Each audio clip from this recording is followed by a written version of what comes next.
a cylindrical object hanging vertically in the air. It doesn't take off, it just vanishes and it's gone. We're dealing with something, especially with Bigfoot, is much more unusual than unknown animal. Probably one of the cases that really stands out occurred October 25th, 1973. Remember that evening very well. And there were many calls coming in about UFO sightings across the state coming in on my hotline. But I got a telephone call from a state trooper from the Uniontown Barracks up in Fayette County, which was very active then, and it continues to be a very active area year after year, including this year and last year. And the state trooper just came back from investigating this multiple witness incident. And he told me, he said that I think there's a good possibility there's something still up on the farm. Can you get a team up here as soon as you can? So we did. It was evening. It was already late at night, but we got our team together. We got our radiation survey meters and our radio equipment, other equipment, got things together and found our way up to Fayette County. We spent probably most of the night up there. And the short part of the story is this. It was around 9 o'clock that evening. You had 15 witnesses in this rural farming area up there. And they observed this barn-sized red ball about 100 feet off the ground, kind of hovering and slowly beginning to move downward. And I focused the story on the farmer's son, who would be the adult in the group I'll get to tell you about, that he was coming out to visit his family who owned that farm, and he sees the object. He sees people standing outside watching this object, and he decides to go to a higher location to get a better view of this thing. And at that home, there were two young boys, and they're all watching this object that's coming down, and they decide they want to go up and see what this thing is. So they leave there, and they go over to his dad's farm, and he grabs, the older fellow grabs a .30-06 and a handful of ammunition. And he didn't realize it at that time, but within the ammunition he had two tracer bullets. So when you fire those tracer bullets, you just get that luminous trail, that trajectory. Anyhow, as they're riding down the farm road, the dogs around the area are carrying on. They're very, very shaken. They're very upset and barking. And they hear this high-pitched whining noise and these loud baby crying sounds. And they're getting louder and louder as they get closer to the pasture area. And they angle their truck with the headlights on so they can see the path up the hill, and they notice that it looks like something is draining the power from their headlights. They had never had that problem before. And anyhow, as they're walking up the hill, they get up to the top, and they're up there at the pasture, and they look across the field, and here's this huge object on the ground or right above it. But it's no longer a complete sphere. Now it's a big white dome, like a half a sphere, about a big white dome that's making a loud humming noise. It looks flat on the bottom, and it's glowing, and they're just amazed. They can't believe what they're seeing. So they're watching this thing, and they're trying to figure out what they're looking at. But a short time later, their attention is drawn to a barbed wire fence about 75 feet away. Along that barbed wire fence are these two huge Bigfoot-type creatures. The biggest one's in front. It's about 8 feet tall. Right behind is the smaller one's about 7 feet tall. They're walking upright. They're a little stooped. They have long, dark, matted hanging hair off the bodies. The arms are so long they hang below the knees almost to the ground. They have no neck. They have large, luminous, glowing green eyes, and they're making this whining, baby crying sound. Well, the one young boy, upon seeing this, is so frightened he runs out of the field. The other one starts yelling at the older fellow, shoot at him, shoot him. So the guy fires his first shot, which is a tracer, and he fires it over top of their heads. And there's no response. He fires that second tracer, and when he fires that second tracer, the largest of the two creatures reaches out as though to grab the tracer, makes a loud whining, crying sound, and the moment it does that, that huge luminous object in the field vanishes. It doesn't take off, it just vanishes and it's gone. Most of the luminosity is gone, the sound stops, the creatures turn around, start walking back slowly along the fence line, back towards the woods. That fellow then loads his weapon with live ammunition. He's firing into the creatures, and he told me, he said, I've hunted for years and years. He said, I am sure that I hit the big one, but there was no reaction whatsoever. They did not appear to be hurt whatsoever. So anyhow, they run back to their vehicle. They go to the farmhouse. They tell the family what happened. They take them to a neighbor's, and they call the state police. And the trooper got there about 45 minutes later. And when I interviewed the trooper, he told me they went up in the troop car, and they looked around for evidence. The trooper told me the area where the object was on the ground was self-luminescent and glowing, about 100 feet or more in diameter. He said he noticed the animals on the farm wouldn't go anywhere near it. He told me he shined his flashlight beam into it. He could barely see it. And he told me that if he had a newspaper, he was quite certain he could read the newspaper from the light coming off the glow. They looked around. They went back to the barracks. I was told both the trooper and the witness were taken to two separate rooms. They were separately interviewed. Then they called me to send up my team. And it got stranger and stranger during the night. It's a long, long, involved story. I wrote the whole story up in my book called Silent Invasion. It goes into great detail about a lot of these cases we don't have time to get into. But that was the case that really convinced myself and some of my very skeptical research team members, who were pretty serious scientific people, that we're dealing with something, especially with Bigfoot, is much more unusual than unknown animal. And in the weeks to follow, cases got stranger and stranger. And that's when we began to see more and more data, more and more indication. We're dealing with something that's just far beyond our present scientific understanding. Well, there's had a number of interesting sightings taking place already. We've had some UFO sightings, Bigfoot activity going on, and February was kind of active with some reports coming in. I'm just going down to my file here because there's been so many different reports, and maybe I should take you back just a little bit to the end of last year just to give you an idea, and then we can talk more later on about some of the really interesting cases that did occur last year. But let's see. So we're looking at November 3rd of last year in 11:15 in the morning, a beautiful morning. Here's a witness very familiar with aircraft in the sky, and he's outside of Mount Pleasant Township here in Westmoreland County, and he's looking up in the clear sky, and he sees what appears to be a stationary object that looks quite large. He said it looks like about the size of a football field in length. It's cigar-shaped with smooth edges and white in color. It had no wings, had no contrail, and he got in his vehicle and just moved down for about 45 seconds to get a little better shot of the one particular area where it was, and when he looks up, it was gone. And like he said, I could see the entire sky. It was 45 seconds later, and it was nowhere in sight. But for the last year or so, we've had multiple reports of large, solid, cigar-shaped objects in daylight that people are watching, and they suddenly just vanish. They don't accelerate and go into the sky. They just vanish from sight. So that's very, very similar. And then getting to the Bigfoot subject, November 9th, that was 6 days later up in Indiana County, up on the Chestnut Ridge, which I'm sure we'll talk about, between Indiana and Westmoreland County. This was 6:50 in the morning, just as the sun was coming up, and this woman's deep in the woods in their property, and she's coming out of one of the buildings on the property when she sees out of the corner of her eye movement. She looks, and coming up is a 9-foot-tall, gray hair-covered Bigfoot carrying a deer over its shoulder.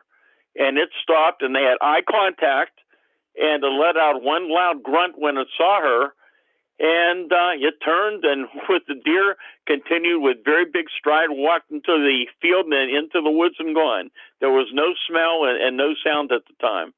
And then already this year, we're getting reports up in the northern part of Pennsylvania.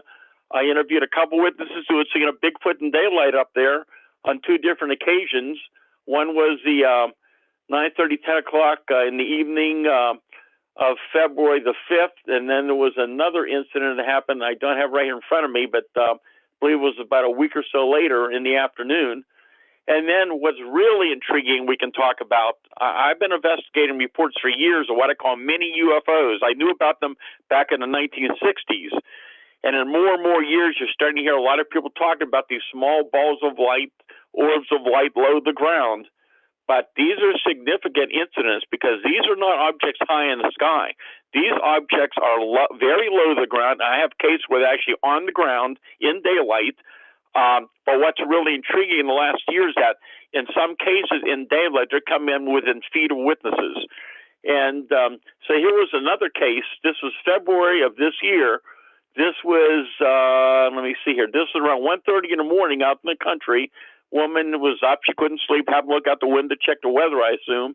And she notices this smooth, solid, brown, bright white ball of light about the size of a basketball moving steadily about 8 feet from the window, about 7, 8 feet above the ground. And she's watching it move across her yard.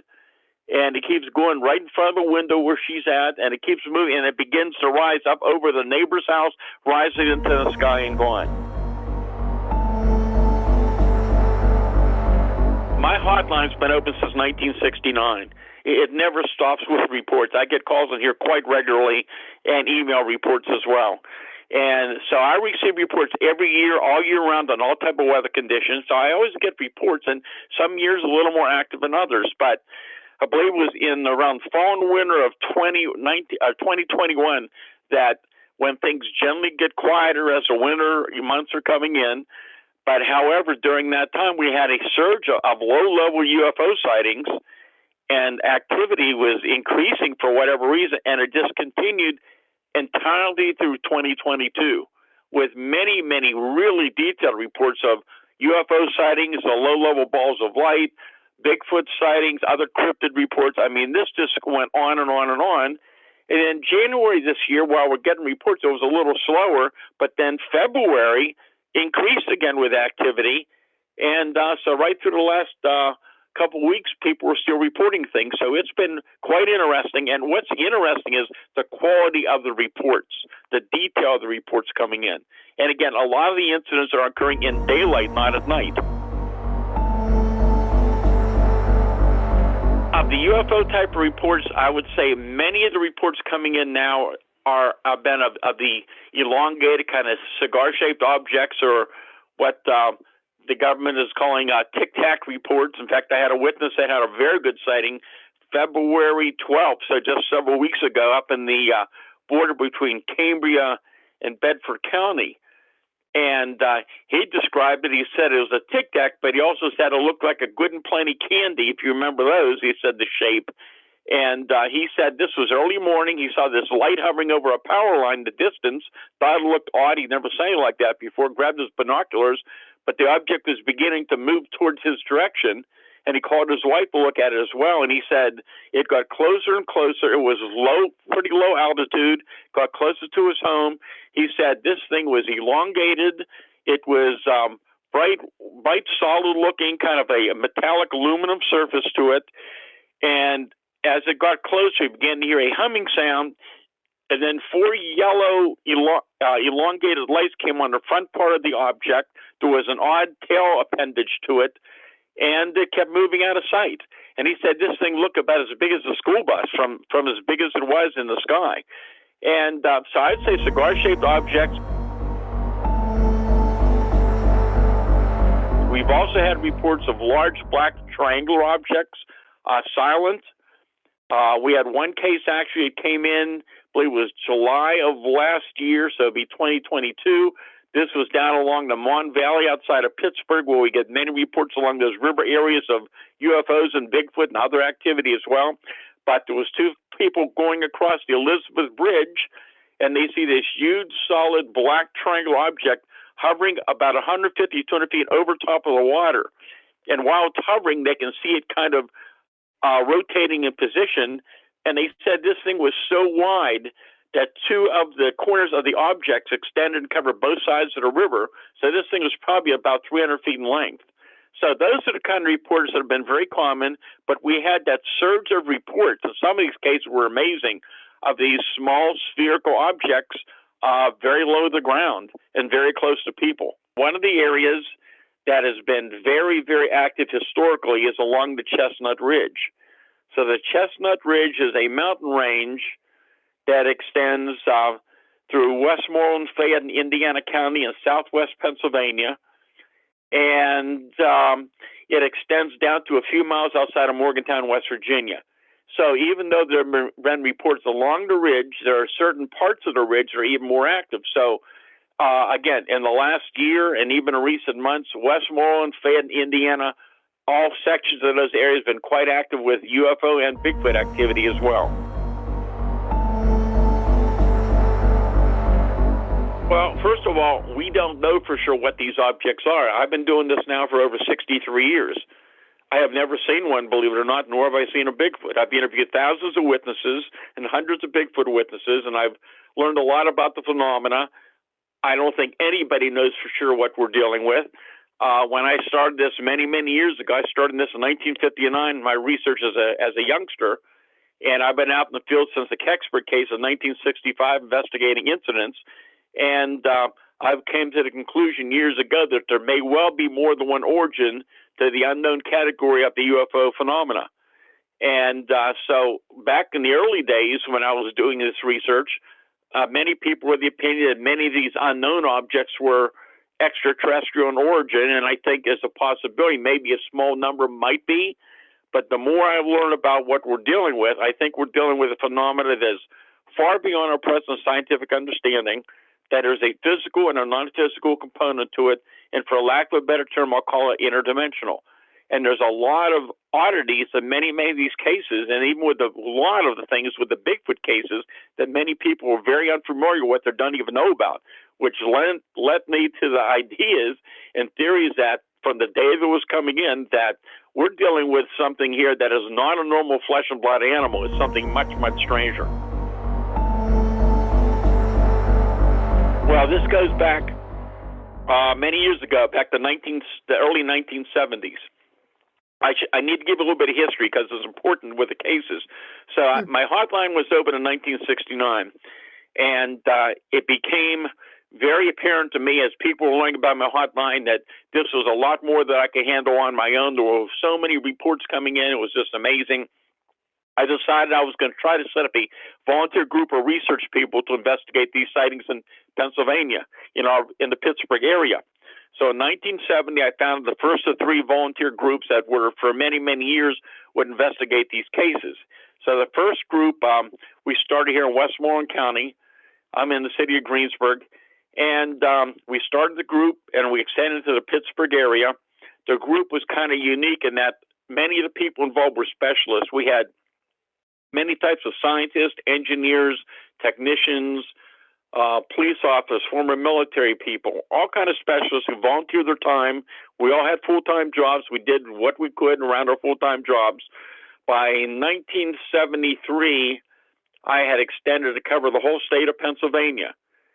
And anyhow, we were really surprised the reports that were coming in and the fact that we were getting a lot of referrals from law enforcement, the news media across the state, and we were all very, very busy working on cases and was very lucky that we had established the fact that we were set up to do this type of reports because in 1973, first we had the largest UFO outbreak ever documented.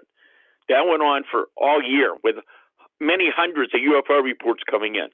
And back in those days, back in 73, long before we had the internet, anything like it is today, it was just beginning, and there was no cell phones back in those days. But a lot of the local papers, the statewide papers, even the national news was covering a lot of these UFO reports that were coming in. And a lot of these reports were not just high-altitude lights in the sky making unusual maneuvers, but many of these were large structured objects low to the ground. So there were many, many amazing cases where these things were hovering over highways, chasing vehicles. There were landing reports. I mean, it was just amazing reports coming in. And we were just extremely busy just trying to keep up with all these UFO cases. And then the summer of 1973 comes around. We had the largest outbreak of Bigfoot sightings ever documented, and that went on to early 1974. And many of those Bigfoot sightings were in daylight. And in some cases, you had more than one creature seen together. And very fascinating. So my teams, in many instances, my teams would get on the scene of the incident within minutes to hours after they occurred. And that's why we were able to document these cases so well. And we were able to gather some physical evidence back in those days. And there were footprints being found in a lot of areas, so we made quite a lot of casts of some of the different tracks that were being found. But that's when things began to get really fascinating, because there were things showing up that just didn't make any sense if we were dealing with an unknown animal. And one of the first things was that some of the tracks, we've got out there under different ground conditions all year round, including the winter in the snow. And then we've had these very unusual footprints that would have large strides between them, would go a distance, and then they would just abruptly end when there should have been more tracks. And there was no way under the conditions we found them somebody could have fabricated that. And that went on for all that time period, and it's going on for many, many years since then, even in recent years. And it's not occurring just in Pennsylvania. It's being reported all over the country. So that was one of the first things that show up, this odd series of footprints in different areas that would just abruptly end when there should have been more tracks. And then as we're interviewing witnesses from widespread areas who had no way of knowing each other, who were very reluctant to talk to us, and there were some cases where people were telling us that in daylight, they're seeing these huge hair-covered creatures that were standing there distance away, not that far away, that suddenly just vanished and seconds later reappeared somewhere else close by. That was kind of odd, too. And then as time went on, we began to see a pattern.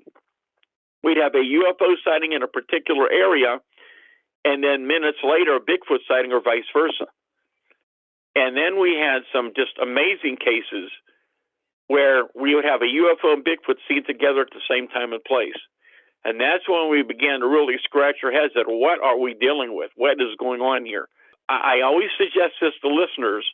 I am not suggesting that Bigfoot is a passenger or pilot in a spacecraft from another planet, because we don't know for sure what these objects are. And so we don't know.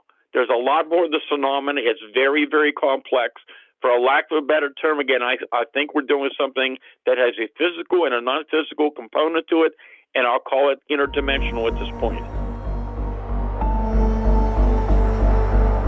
Most UFO sightings have no connection with Bigfoot and vice versa. But these cases, and I found this out back in 1973 and early 70s when I started writing about these cases back then.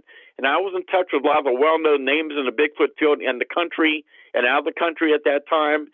And I was just starting to reveal some of these strange things that we were finding with our investigations.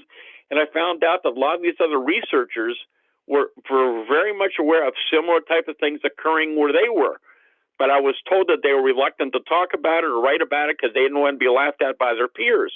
My particular experience was that I thought these cases were very well documented. I had no idea what we were dealing with for sure or where it originated from, but I wasn't about to hide it, and I started writing about it. And now I can tell you, and especially in the last few years, from all over the country now and other parts of the world, you're hearing other researchers talking about this now. They're writing about it now. There are many more people in the Bigfoot field who are very skeptical of a lot of this information who are now talking about the same thing. So it's much more complex, but it's very, very hard to give you exact numbers, but I can tell you it may be much more than we realize, and it's beginning to come out there more and more. And there are very well-documented cases of what I'm talking about. They're very, very detailed reports.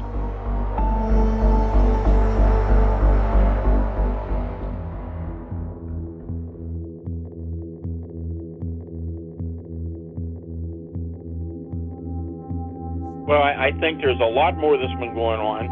It's beginning to come out more and more.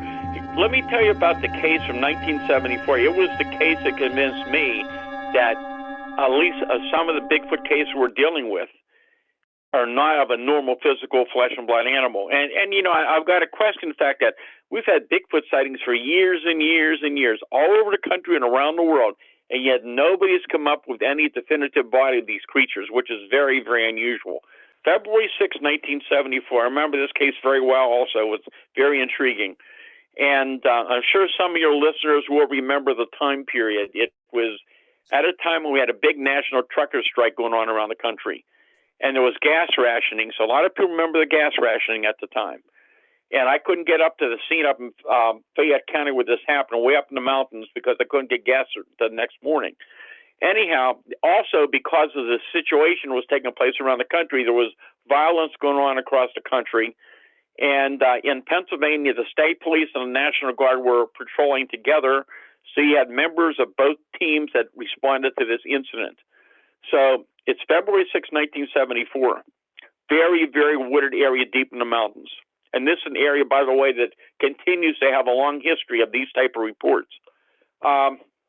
Here's a woman, lived in the mountains all her life in her cabin home, knew animals very well, was sitting there watching TV as a normal night when she began to hear this commotion out on her little front porch. She had a number of empty soda cans out there, and somebody was knocking the soda cans around.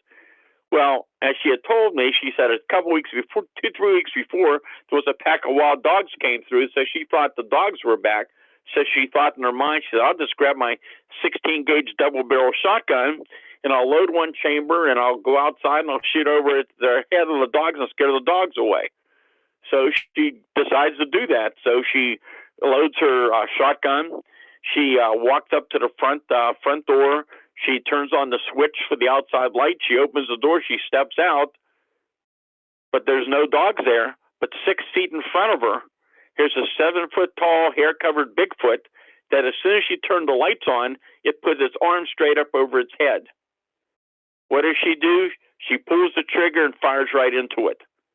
She said there's this brilliant flash of light, like a burst, like from a camera. And she said this thing just suddenly just vanished right in front of her. But that's the end of the story.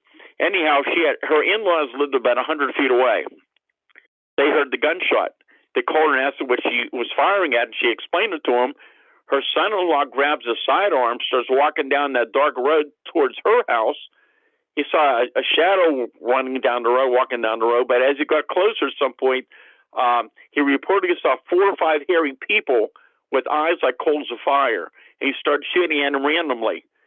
And around that same time, they see this large, luminous, glowing object, look like a big Christmas ornament, hovering over the trees at the same time. That's when they called the state police for help. And like I said, I couldn't get up to the scene till the next morning, but I interviewed the primary investigating officer. And he said by the time they found the place way up there, he said everything was over, but he said he truly believed something unusual happened up there. He said the witnesses were credible. They were generally frightened. They were very emotional over it, but they gave great details. But he said what convinced him was the animal reactions. And this is something I've seen myself. You know, I told you I've never seen a Bigfoot or UFO myself, believe it or not, in all the years I've been doing this, even though I think I've been close to a Bigfoot. But anyhow, animal reactions I have seen. And there are many instances, even in recent months, where these animals have been close to a Bigfoot. And even the most vicious dogs, when they're close by, they won't bark. They're still, they shake, they cower. They're very frightened. Sometimes people say we'll see them lying on there, they'll move their eyes around, but they won't make a sound. Sometimes they won't eat right for 2 or 3 days later. And that's what he said he saw up there. They had several big dogs. Dogs wouldn't move, wouldn't make a sound. They had other animals that were acting very strange that night. The next morning when I got up there early morning, all the dogs were barking like normal. And that was the case among numerous other reports that were coming in the weeks and months ahead from widespread areas that we're dealing with something that has a physical, non-physical component to it. Up in that same area, a couple of months before, fellow was walking on his property with his hunting dogs. That evening was dark, getting dark, and he noticed this figure ahead of him, and he thought somebody was trespassing on his property, so he yelled out. As he got closer, he realized this wasn't a person. This was a huge hair-covered creature, and he had a sidearm. He fired at it, and he said he thought he hit it. And when he did, he said it physically vanished, but he could still hear it running, but he couldn't see it.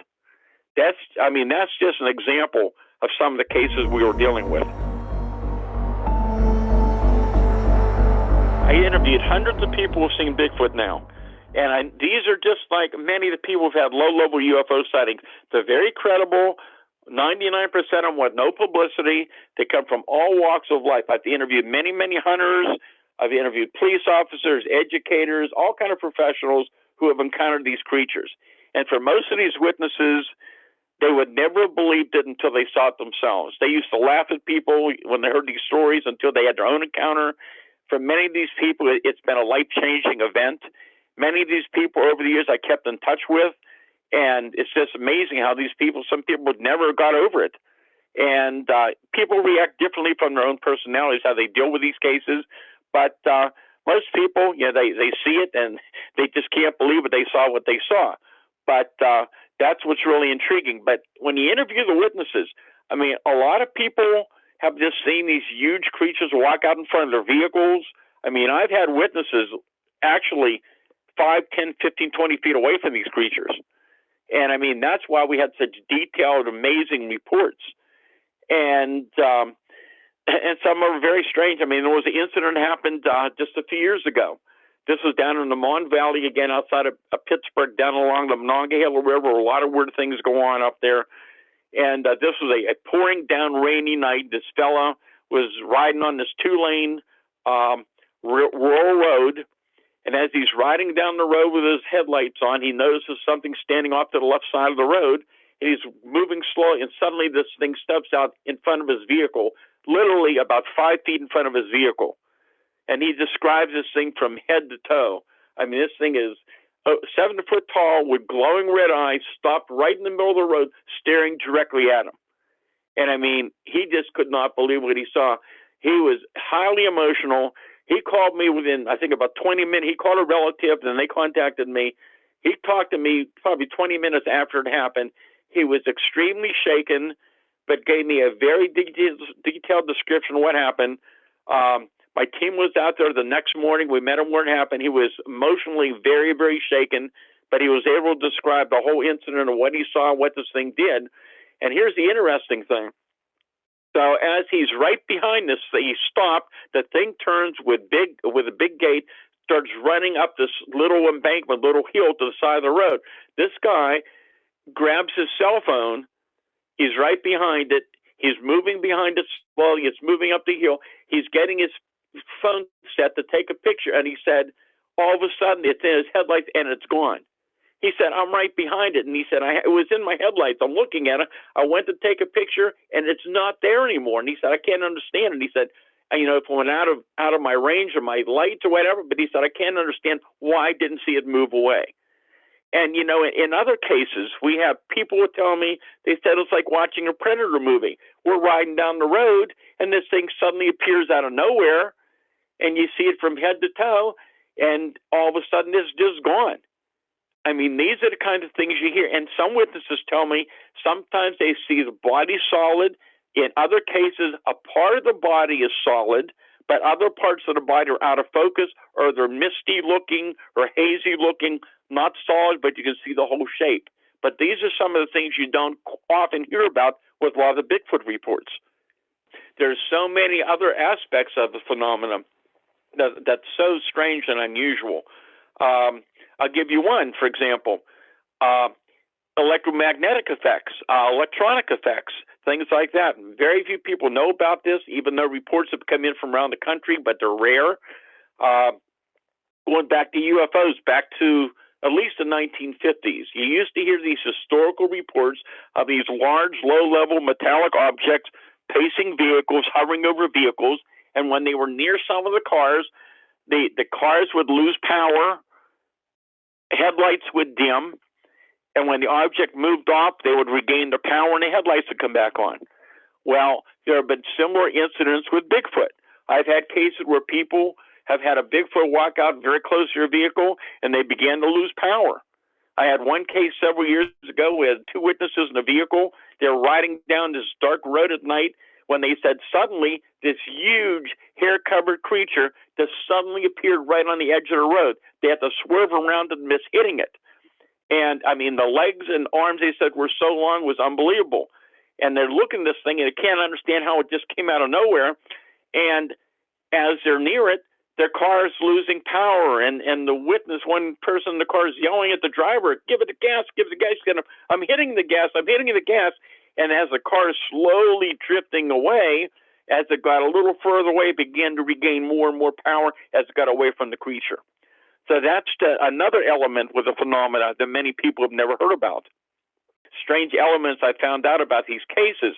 So one of the things is the electromagnetic effects, the different type of energy problems with these things. And there have been many instances, and even in more recent years, of people attempting to take pictures of UFOs and cryptids, and the cameras malfunction when they always worked fine.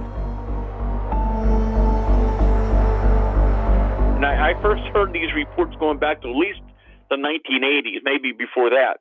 But I can think of some cases. I'll give you one example of a UFO case. I'll give you more than one example. And so this was several years ago up in the mountains of, I believe this was between Fayette and Westmoreland County. And this was a beautiful morning, man sitting in his rural property, and he's sitting next to the window drinking a cup of coffee. It's a beautiful, gorgeous morning. His dog is lying on the rug. His dog goes with him everywhere. And as the dog's drinking coffee, suddenly it got instantly it just got totally dark and black, like a terrible storm came out of nowhere, and he couldn't understand it. And he grabs his fully charged cell phone, and he yells to his dog to come with him. The dog refused to go outside, which the dog always goes with him. So he runs outside, goes out to his driveway, which is very close to the house, and 500 feet above him is this huge, solid, black triangular object, completely silent, hovering right over top of him. What's he do? He grabs his fully charged phone to take a picture, and instantly his battery is drained to power. And there was other EM effects with some of the other equipment on the property as well. That's just one example. Here's another case. Let me see. I believe it was June 1st, 2013. I might be off the date, but it's pretty close.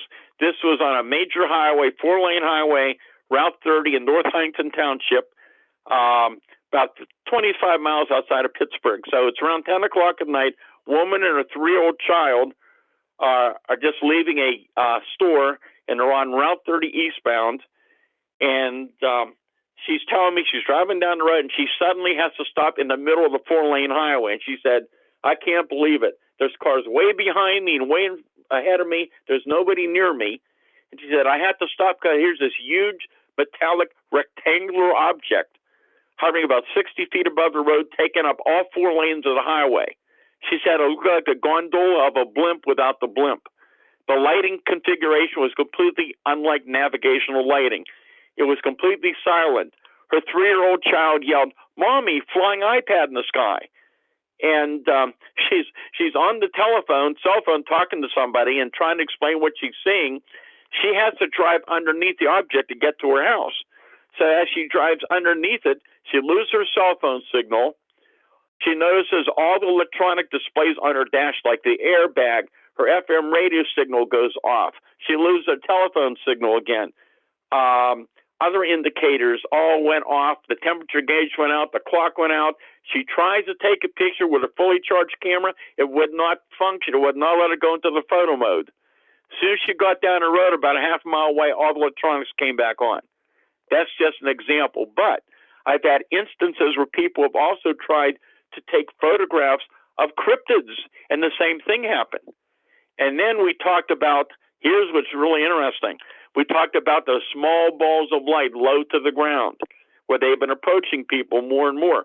Well, over the last several years, more than that, I've talked about this to many researchers, and I've talked about this on many shows, and also in areas here in Pennsylvania where you have a repeated history of Bigfoot encounters. So there's some areas where you have a lot of Bigfoot sightings, and in those areas, witnesses and researchers have been reporting these small spherical objects of different colors coming out of the woods and coming very close to witnesses. This happened last year in an area. It's another hotbed for phenomena up in Fayette County.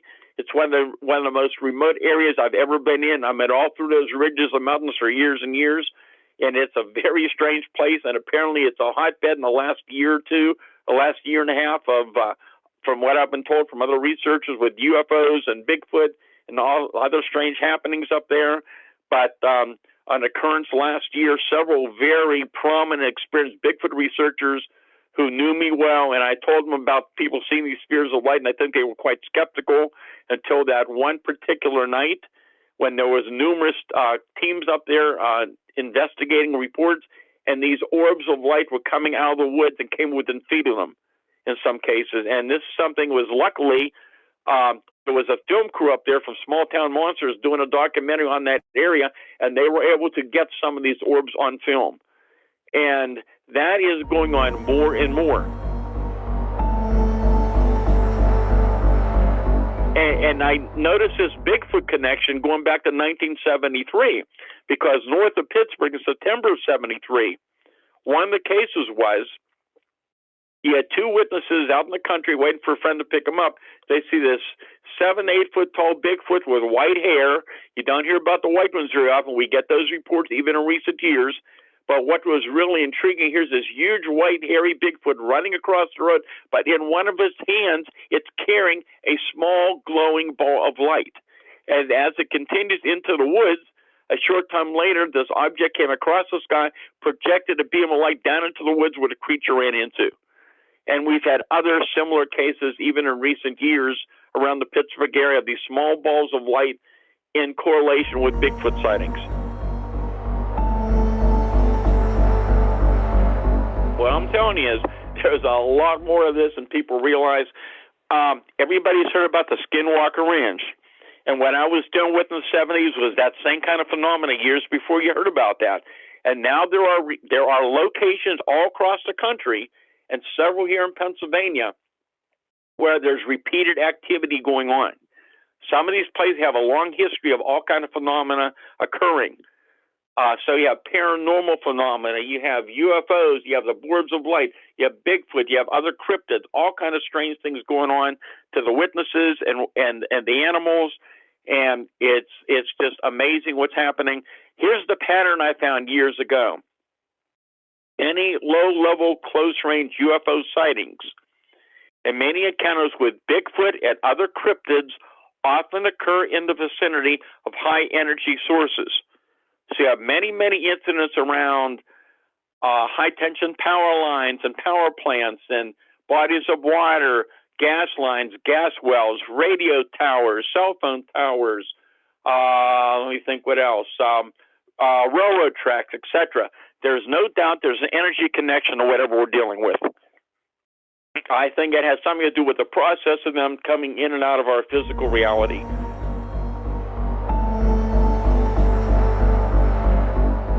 Back over this direction, I was sitting there at a driveway about 9-10 o'clock at night, and an orange light was on the horizon and the field behind us. And I sat there and watched that for about 10 minutes or so, and then it just kind of went down behind that horizon and the group of trees that were back there. And the next day I found out that there were 3 cows that were mutilated some distance from there, but in that field, the field to the left, and also another farm to the right.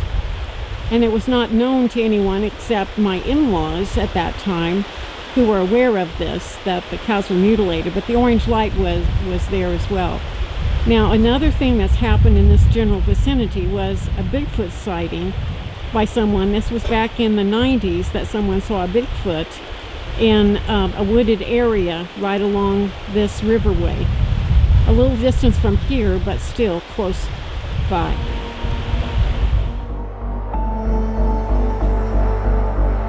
This was an amazing case. I go back to 1979 when I first started investigating as director of special projects at the CBS station in Denver, trying to find out what was happening to animals, first in Colorado, and then realizing that the more I investigated and talked with law enforcement, that it was a global problem. This one in Missouri, it was especially important to me that this was a case in which a veterinarian was involved and that I was able to interview.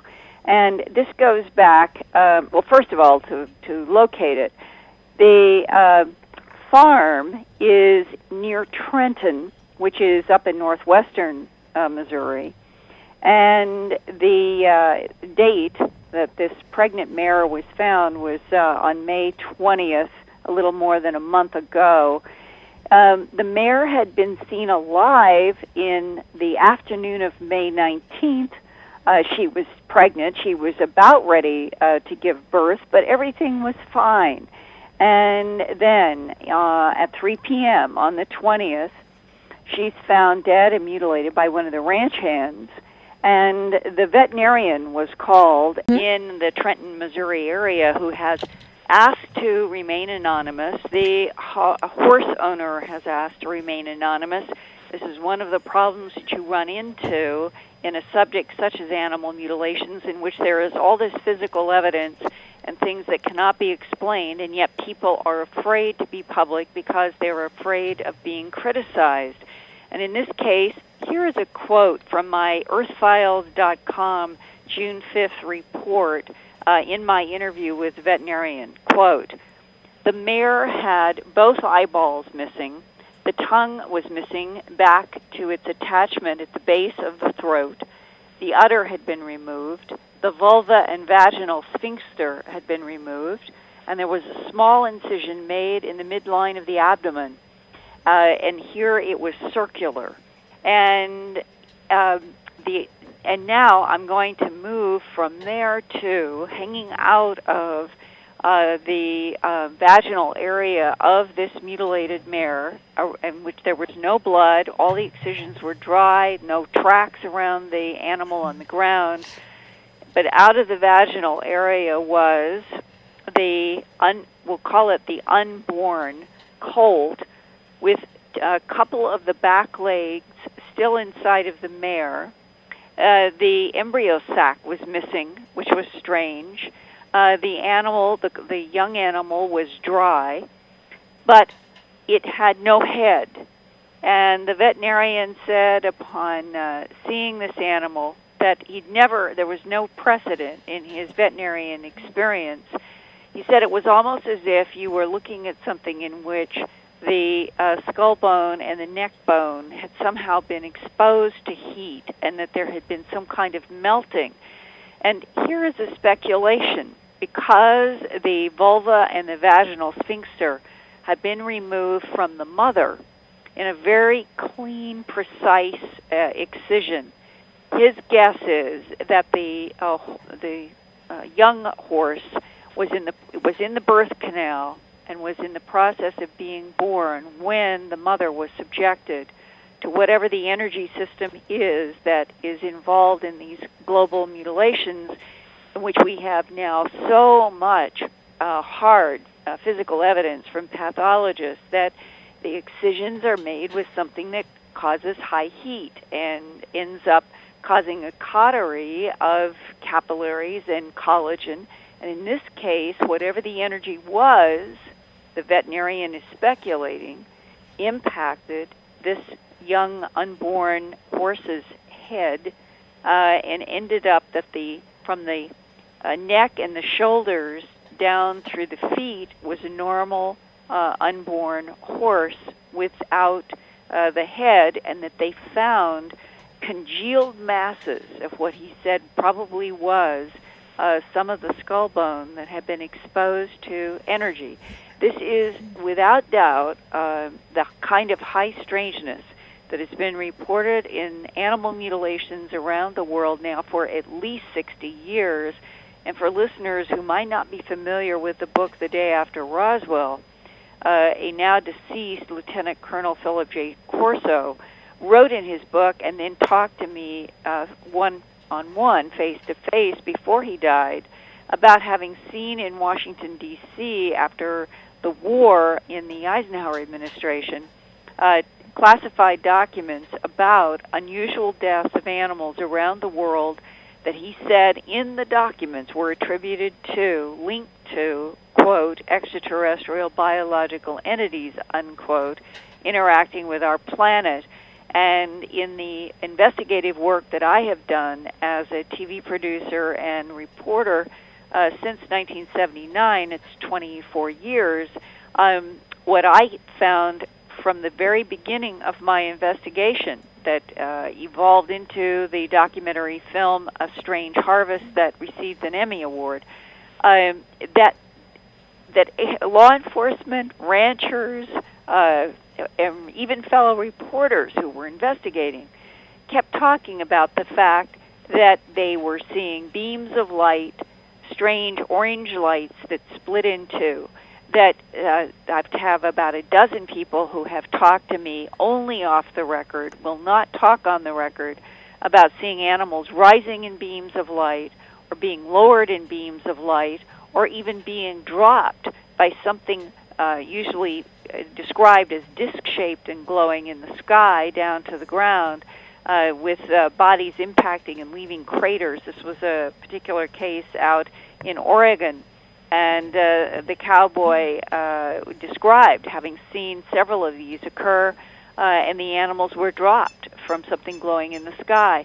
And when you realize that a lieutenant colonel was exposed to seeing documents during the Eisenhower administration linking worldwide unusual deaths in which the same kind of pattern of excisions, bloodless, trackless, were being described, and that the earliest date on one of those documents, according to Lieutenant Colonel Corso, was 1951, and that would be only 4 years after the controversial and notorious alleged crashes of some kind of extraterrestrial craft in the Roswell, New Mexico area.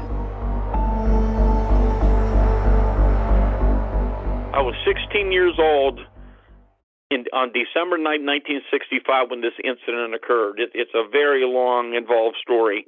I was tuned in to KDK Radio in Pittsburgh, which was the major radio station in the area, and they had a really good evening talk show called Contact, and the host of the show was the late Mike Levine.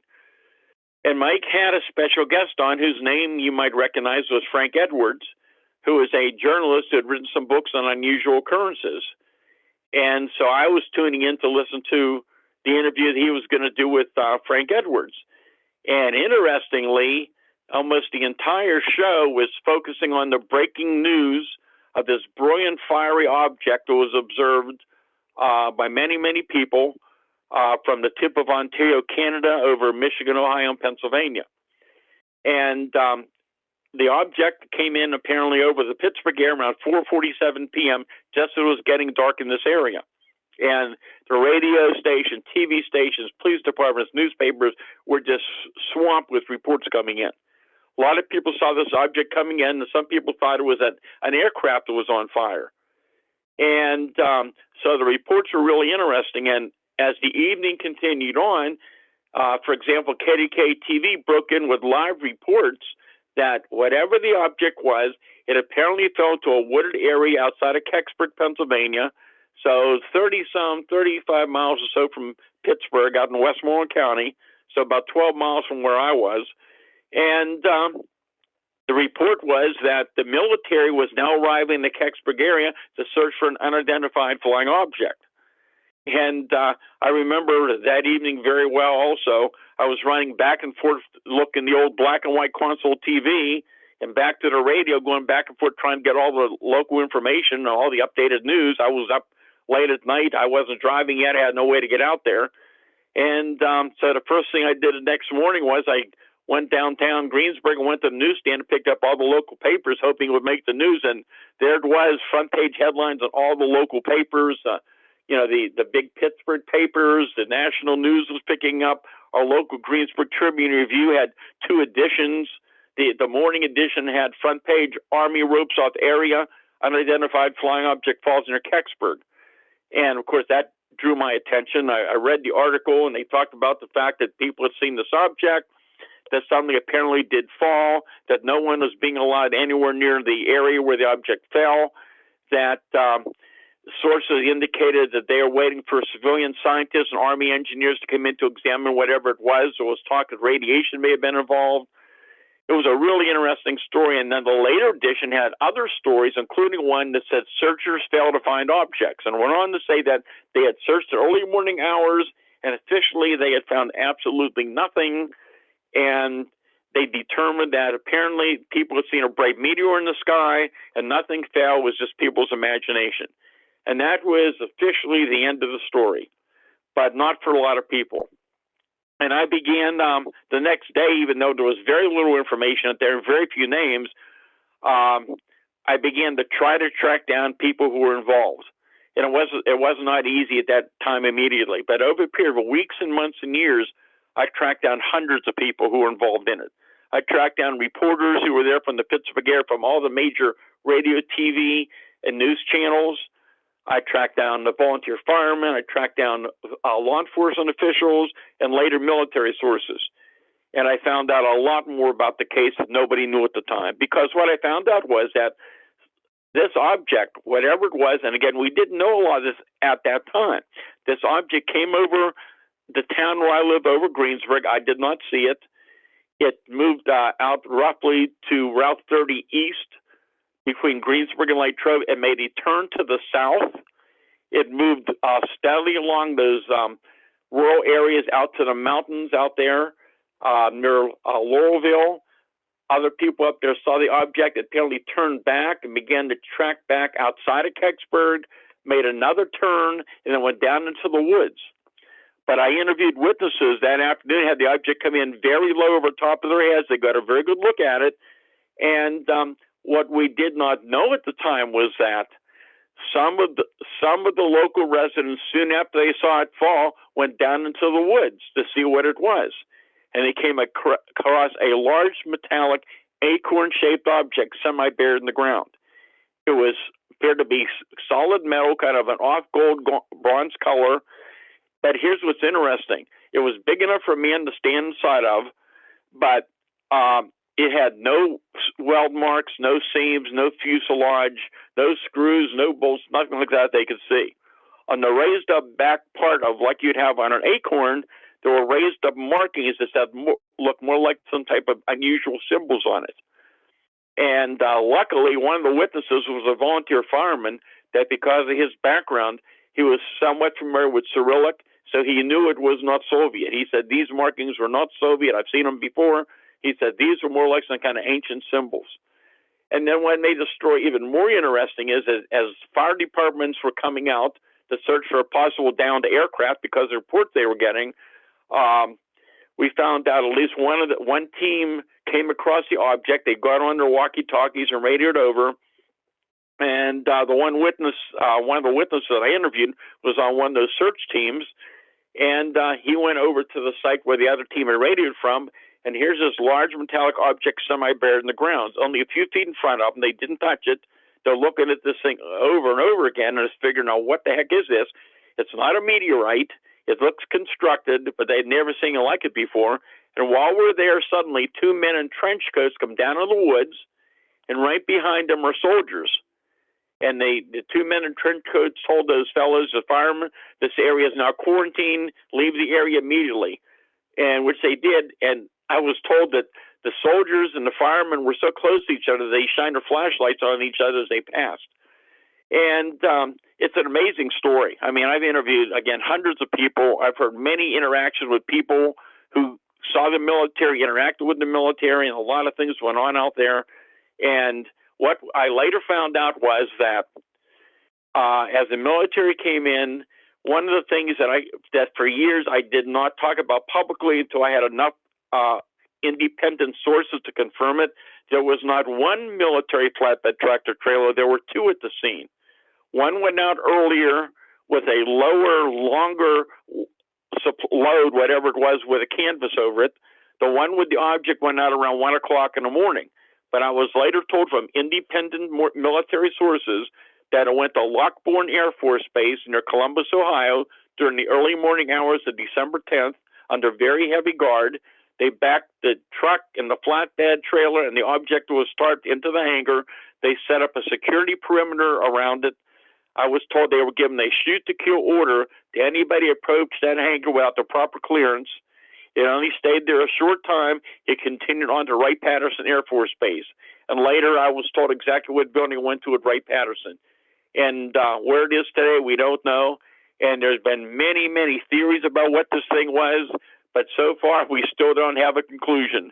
And so regardless of what it was, it's a very, very fascinating case. From what we know, the object was very much intact. We later, years after it happened, because we didn't know exact site where it was, and we didn't have any witnesses who actually saw the object on the ground until 1987. And we were just really, really lucky when I was doing a big public display event at one of the malls, and one of the witnesses and his family happened to walk by, and they were standing listening to one of my associates talking to a man talking about this case, and the fellow listening, he said, "Are you talking about that incident happened in 1965?" And they said, "Yeah." And he said, "I was on one of the search teams that found the object." And that was a big lead, because he was a young volunteer fireman. He was not from Kecksburg. He was brought in with other volunteer fire departments to search that area for possible downed aircraft. And that's when they came across the object down in the woods. And so later on, we met him. He had not been to Kecksburg since 1965, but he remembered certain details of where he was and certain landmarks. And we told him nothing. And we did not tell him that prior to meeting him, we had been out there searching those areas, and we came across what appeared to be a pattern of tree damage, where multiple trees were knocked down in the same direction. The tops of trees were knocked out and damaged. And we had a really good idea. We thought something may have fallen in the woods, but we didn't know for sure until we had witnesses, and he was one. And we did not tell him anything. He led us to certain areas from landmarks. He remembered where he stood.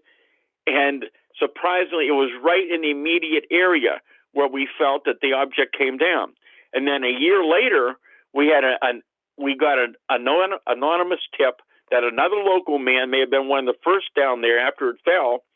And we contacted him. He didn't deny it. He said, "I just kept my mouth shut." He said, I told my wife about it. Some of the neighbors knew about it, but he said it was in the newspaper that next day. There was nothing there. It was everybody's imagination. He said, "I just kept my mouth shut." And that's what I was told by many, many people.